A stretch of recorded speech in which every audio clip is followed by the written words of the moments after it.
Caríssimos irmãos e irmãs, a Igreja celebra hoje a memória dos avós maternos de Jesus, dos pais de Nossa Senhora, São Joaquim e Santana.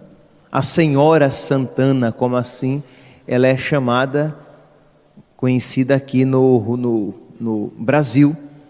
É o único santo que recebe o título de também Senhora, a Senhora Santana. Nós não temos na Sagrada Escritura um relato sobre a vida de São Joaquim e Santana, mas nós temos na tradição da Igreja escritos que falam a respeito da vida de ambos.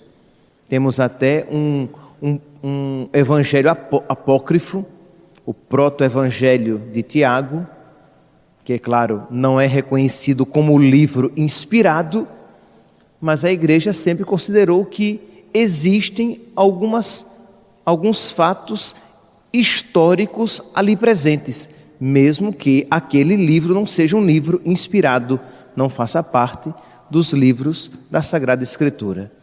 Pois bem, então, nesses escritos, São Joaquim e Santana são apresentados como um casal que possui algumas posses. Não era um casal rico, mas também não era um casal pobre. É um casal que possuía algumas posses e que era piedoso. Dividia as suas posses em 3 partes. Uma parte guardava para si, uma parte dedicava ao templo, outra parte dedicava aos pobres. Mas, mesmo com toda essa piedade vista por todos, eles eram tidos como um casal amaldiçoado. Sim. Por quê? Porque eles não tinham filhos. Nós temos aqui, meus santos, que entrar na mentalidade da época, na mentalidade de então. Um casal que não tivesse filhos era um casal amaldiçoado por Deus.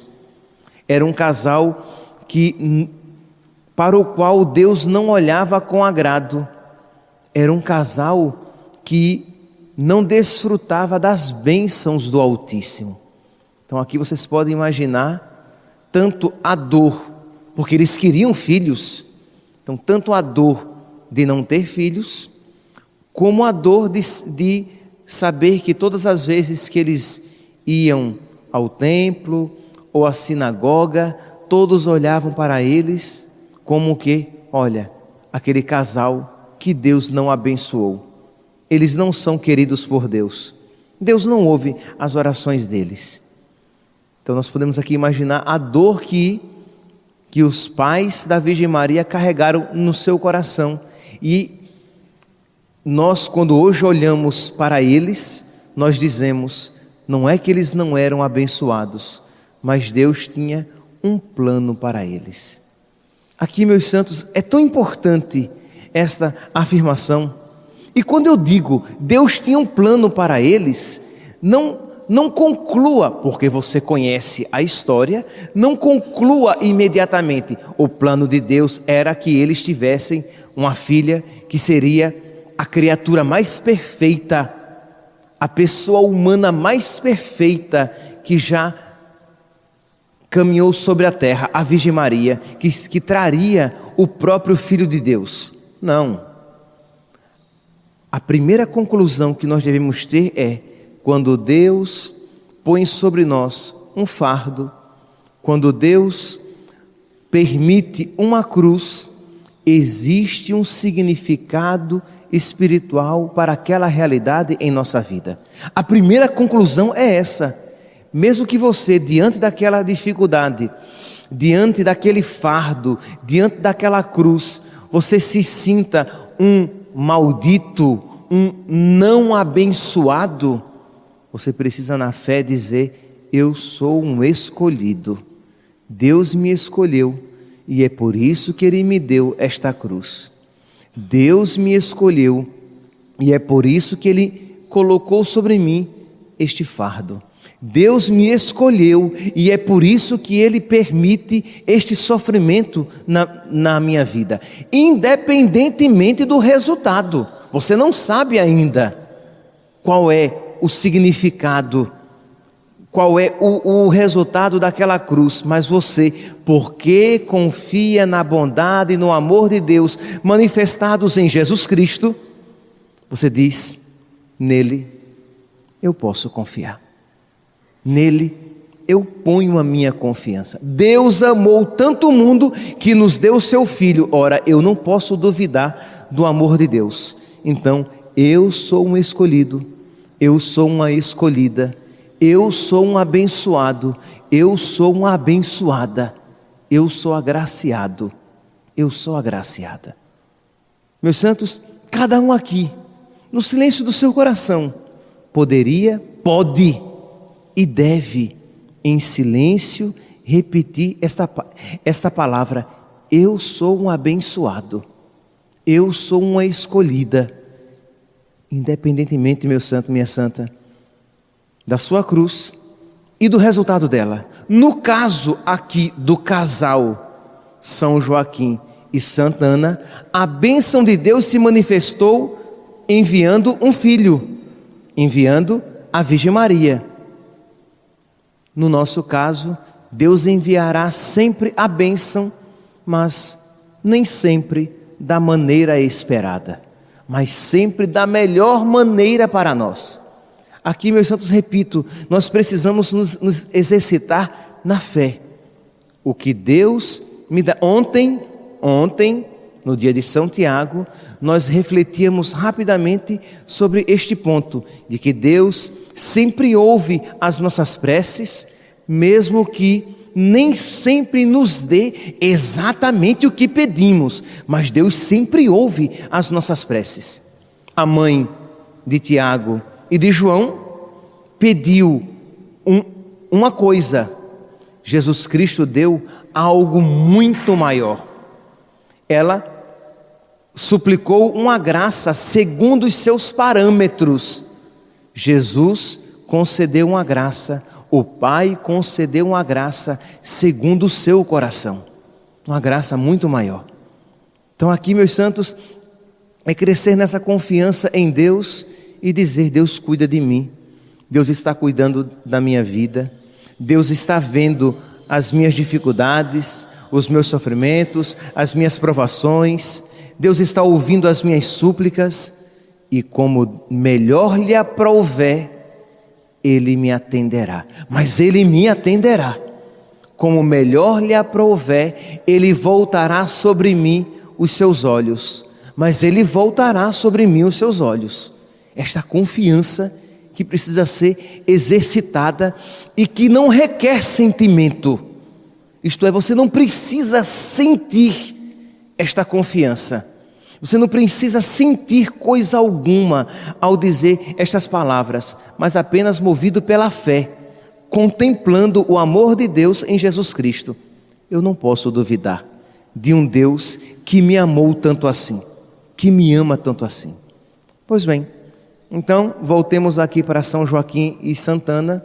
Eram olhados na rua como amaldiçoados e durante anos eles carregaram este estigma, eles carregaram este selo, eles carregaram esta marca. Durante anos, eles suplicaram a Deus pela graça de um filho. Eles foram até repreendidos, imagine, pelo amor de Deus, por um sacerdote, Rubem, que os repreendeu e disse que eles não eram abençoados por Deus, por isso que eles não tinham filhos.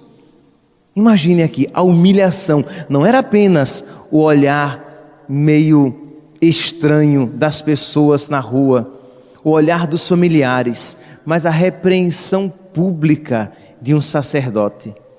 E eles continuaram perseverando na obediência a Deus, não se cansando de fazer o bem, como diz São Paulo em uma de suas cartas: não vos canseis de fazer o bem.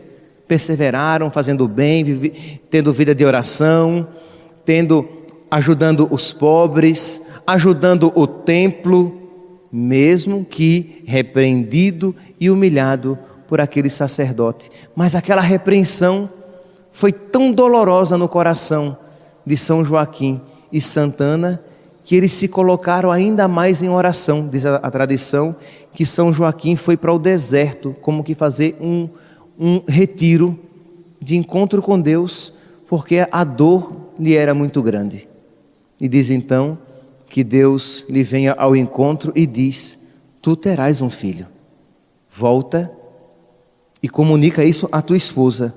E ela, que já tinha também sido comunicada pelo próprio Deus em oração, eles se encontram naturalmente. A Virgem Maria nasceu de uma relação sexual normal entre um homem e uma mulher, São Joaquim e Santana, só que de uma relação normal, mas uma graça excepcional, porque eles tiveram um filho já quando não estavam mais na idade fértil, quando já não era mais possível naturalmente, e tiveram um filho, uma filha, sem a contaminação do pecado, a imaculada, o imaculado nascimento da Virgem Maria. Ela nasceu sem pecado algum. Pois bem, aqui vocês podem imaginar, meus santos, a alegria. Se para um casal jovem, receber um filho é sempre uma alegria, imagine para um casal que por tanto tempo um filho esperou. Vocês podem aqui imaginar então a alegria de São Joaquim e Santana. Mas o que é que eles fazem? Eles resolvem consagrar a Deus aquela menina. Meus irmãos, imagine aqui, a Virgem Maria foi consagrada a Deus. Quando eles receberam aquela menina, eles resolveram que nós iremos entregá-la a Deus. E entendam aqui, meus santos, consagrar a Deus não é, isto é, como acontece normalmente nos nossos batizados. O padre batiza a criança e aí diz: voltemo-nos para a imagem de Nossa Senhora, ou então voltemos o nosso coração para a Virgem Maria e vamos consagrá-la à Virgem Maria. E aí a gente reza e volta para casa, e os pais voltam com a sua criancinha para casa. Não. Consagrar a Deus significava deixar a criança no templo. Eles, quando receberam aquela graça, cuidaram da criança até que ela estivesse taludinha o suficiente para viver sem a necessidade direta dos pais, e com 3 anos de idade ela foi entregue ao templo para que ali fosse educada e se dedicasse totalmente ao Senhor.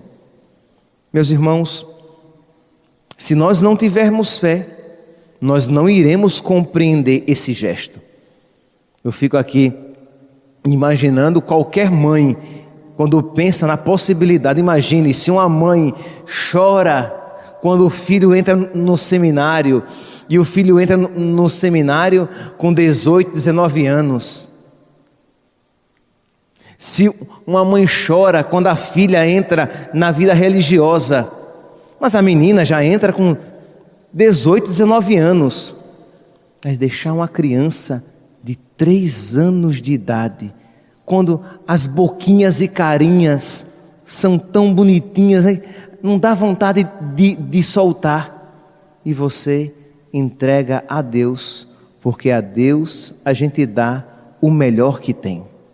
É um ato de generosidade, de desprendimento e de obediência, quando se percebe que esta era a vontade de Deus. É claro que isso hoje não é uma prática possível e comum, mas nos tempos de Nosso Senhor era uma prática possível de entregar, consagrar o seu filho totalmente a Deus. Meus irmãos, celebrar então Santana e São Joaquim nos levaria a tantas reflexões, a uma vida santa no casal, a uma vida de unidade no amor de Deus e na vida de oração. Nos levaria também à oração pelos nossos avós, já que hoje socialmente é o dia dos avós, para que nós aprendamos a amar os nossos avós e a cuidar deles. E também nos leva aqui, meus santos, a uma súplica de generosidade. Pedir a Deus que nos conceda uma fé generosa, da mesma maneira que se manifestou na vida de São Joaquim e Santana, que eles generosamente entregaram a sua filha a Deus. Que Deus nos inspire também a uma generosidade grande, para que nós entreguemos a Deus aquilo que Ele nos pede. Louvado seja nosso Senhor Jesus Cristo.